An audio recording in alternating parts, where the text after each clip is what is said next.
दुर्भाग्य की बात है बिहार के चुनाव के लिए हो कि युवाओं के रोजगार पर कोई बात नहीं करने के लिए तैयार है। स्टूडेंट का पहला मुद्दा होता है रोजगार, क्योंकि पढ़ाई किया है, इतना डिग्री लिए हैं, ग्रेजुएशन कर चुके हैं और अभी तक रोजगार नहीं मिला। यहाँ कोई भी काम अच्छा से हो ही नहीं रहा, सब में धांधली है। जो गवर्नमेंट है ये बीच बीच में एक एजेंडा लाता है जिससे आदमी को रास्ते से भटकाता है सिर्फ अपने फायदा के लिए।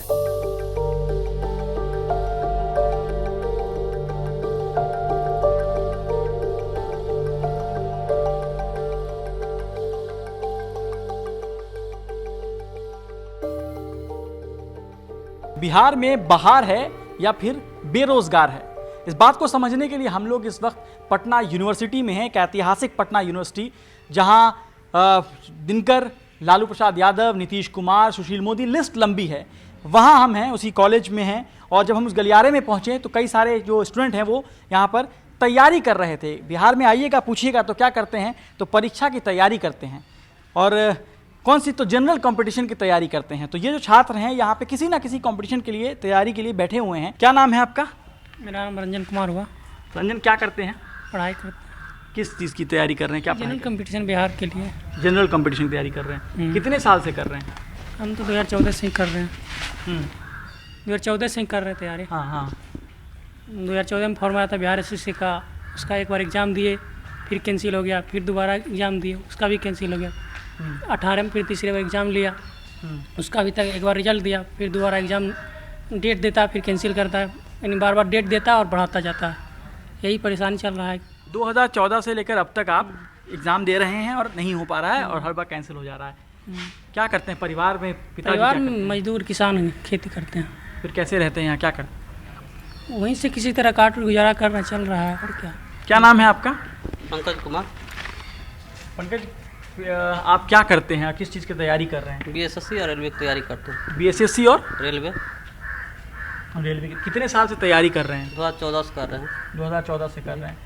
6 साल तैयारी क्यों कर रहे हैं? तैयारी इतने सालों से क्या वजह है? बीच में वैकेंसी नहीं आया था। हाँ। 4 साल वैकेंसी नहीं आ पाया, इसलिए अभी तो हम लोग यहीं हैं। इतने साल तक जो बेरोजगार हैं, ग्रेजुएशन किए हुए टाइम बीत गया, आपको इतना साल हो गया, तो मानसिक तो प्रेशर होगा ना?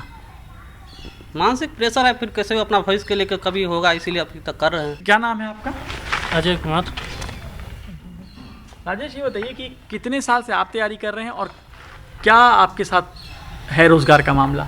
6-7 साल से तैयारी कर रहे हैं। हो जाता है, फिर मतलब किसी कारण से नहीं क्लियर नहीं हो पाया तो अभी तक लगे हुए हैं तैयारी में। क्या नाम है आपका? विवेक नाम है।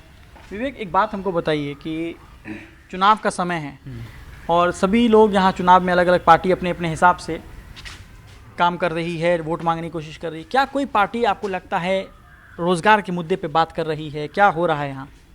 नहीं, हमको तो नहीं लगता है कि अभी तक युवाओं के लिए, रोजगार के लिए कोई पार्टी ने अभी मुद्दा छेड़ा भी है। उनको युवाओं की चिंता है भी कि नहीं, ये सोचकर शर्म आता है कि वो चुनाव में किस आधार पर कूद रहे हैं, कि बिना युवाओं के आधार पर वो कैसे आगे जाना चाहते हैं। ये बहुत दुर्भाग्य की बात है बिहार के चुनाव के लिए हो कि युवाओं के रोजगार पर कोई बात नहीं करने के लिए तैयार है। क्या नाम है आपका? जी, मुन्नू कुमार। मुन्नू, क्या करते हैं आप? जी, हम पढ़ाई करते हैं जनरल कंपटीशन का। जनरल कंपटीशन का तैयारी करते हैं। कह दें कि अगर बेरोज़गार हैं तो? जी, अभी तो 4 साल से तैयारी कर रहे हैं सर।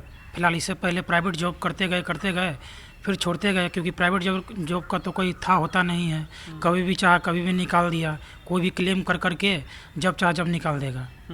जबकि ईमानदारी से हम ड्यूटी करते थे, फिर भी हमको निकाल दिया गया।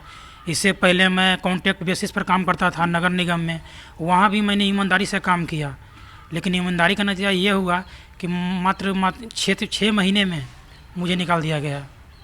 मतलब सिस्टम में भी भ्रष्टाचार है बहुत। क्या नाम है आपका? मेरा नाम उमेश कुमार हुआ। उमेश, एक बात बताइए, कितने साल से आप तैयारी कर रहे हैं? 2014 से तैयारी कर रहे हैं। आप भी 2014 से तैयारी कर रहे हैं? क्या है, ऐसा क्या है कि सब लोग 2014 तैयारी ही कर रहे हैं? इसलिए कि हमारा जो है सो 2012 में जो है इंटर फाइनल हुआ था। इसके बाद 12 से 15 सेशन था ग्रेजुएशन। हमने सोचा ग्रेजुएशन करने के बाद जो है तैयारी करेंगे, फिर 1 साल बैक से ही 14 से ही तैयारी करना स्टार्ट किया। तैयारी करने के सिलसिले में जो है हम सोचे कॉम्पिटिटिव की तैयारी करते रहे, रेलवे ये सब का, एसएससी का। इसके बाद जो है सो तैयारी करते करते जो है तैयारी किए। उस बीच में रेलवे का वैकेंसी भी नहीं आया, बीच में 2014 से 18 के बीच में। एक आया भी था तो 16 में आया था, जो भी था उस सिलसिले में जो है तैयारी तो की है, लेकिन जो है तो उसमें नहीं हुआ। और बीएसएससी का भी जो है, पिताजी क्या करते हैं आपके? मेरे पिताजी किसान थे, किसान थे।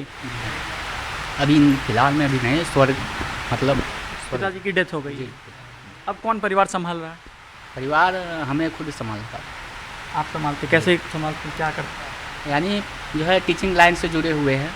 बच्चे को जो है सो 6 to 10 इंटर तक पढ़ाते हैं, तो वही बच्चे हैं अभी कुछ, तो उसी को गांव में पढ़ाते हैं अपना, जो है उसी से जो है सो जो भी होता है उससे परिवार चलता है। बिहार में लोग सरकारी नौकरी या यूपीएससी या बीपीएससी जो निकालना चाहता है, उसके पीछे कहा जाता है कि दहेज लेने का भी मामला है।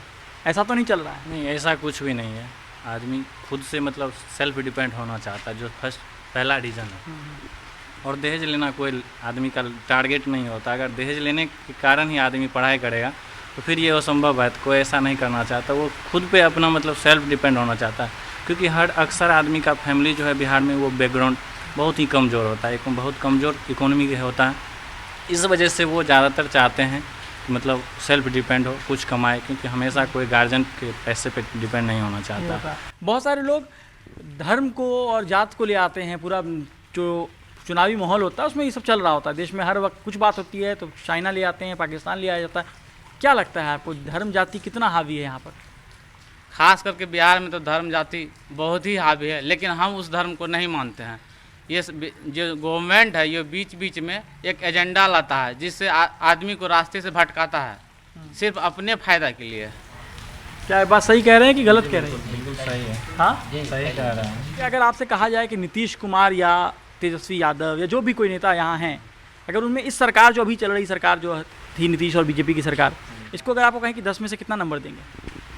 हम किसी को कुछ नंबर देना नहीं चाहते हैं, क्योंकि यहाँ सबसे बड़ा चीज़ है रोज़गार का। और आदमी आजकल के युवाओं में बहुत ज़्यादा प्रेशर रहता है।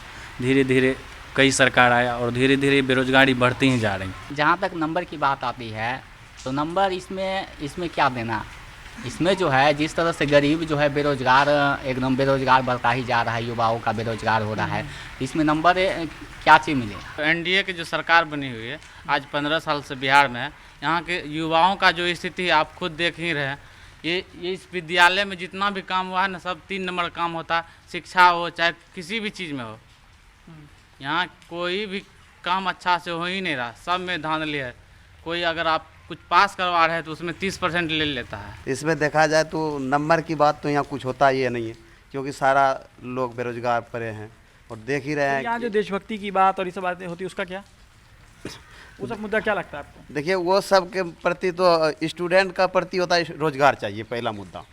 स्टूडेंट का पहला मुद्दा होता है रोजगार, क्योंकि पढ़ाई किया है, इतना डिग्री लिए है, ग्रेजुएशन कर चुके हैं और अभी तक रोजगार नहीं मिला।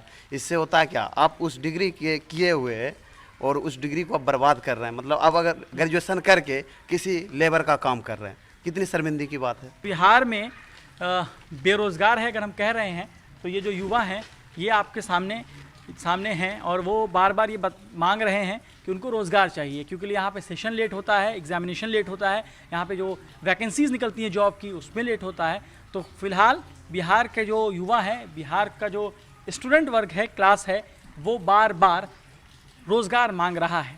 उम्मीद है जो आने वाली सरकार होगी वो भी इस बात पे सोचेगी और इन लोगों के जो लॉक लगा हुआ है उसको अनलॉक करेगी। उस जॉब सेक्टर का जो लॉक है, ताला है, वो टूटेगा, वो लॉकडाउन हटेगा और इन लोगों को जॉब मिलेगी। बाकी खबरों के लिए देखते रहिए द क्विंट और क्विंट हिंदी।